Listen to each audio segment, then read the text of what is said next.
Hi, I'm Catherine. I'm a psychologist who has alopecia, and these are my 5 top tips for looking after your mental health when you have alopecia.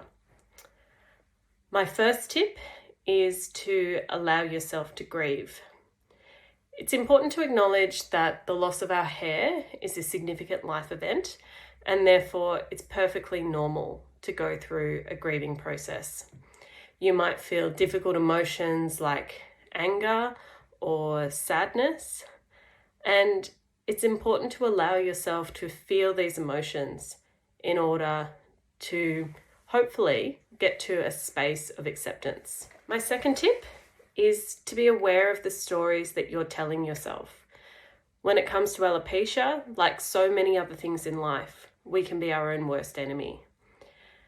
If you find yourself saying things like, I'm ugly, I'm defective, I'm not good enough, this will have a profound impact on your mental health. Would you say these things to a friend? Try to treat yourself with the same kindness and compassion that you would show to a friend. My third tip is to be aware if you start to notice that you're missing things that are important to you because of your alopecia. If you find yourself skipping social events or other activities that have always been important to you because you're feeling self-conscious about your alopecia, this could be a sign that there might be a problem. And while it's a completely understandable response, the reality is that alopecia doesn't actually have to stop us from doing anything. And it can be a really great opportunity to think about what's most important to you. My fourth tip for managing your mental health when you have alopecia is to talk to people who make you feel loved and supported. There can be a lot of shame associated with alopecia.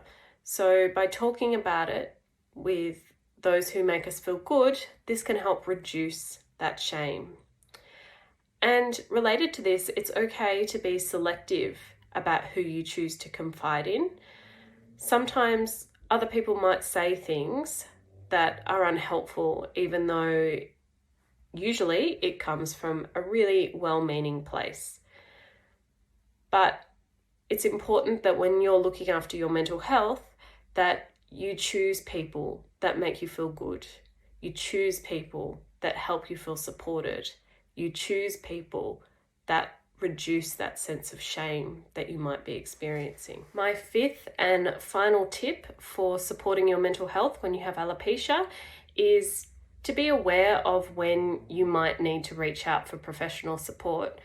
If you find that you're experiencing a low mood or feelings of worthlessness for long periods of time, or your anxiety is so high that you're not able to do the things that are important to you, or even if you just would like to talk to a third party who's not immediately involved in your life, it can be really helpful to reach out to professional support, and that might be psychologists, counselors, coaches.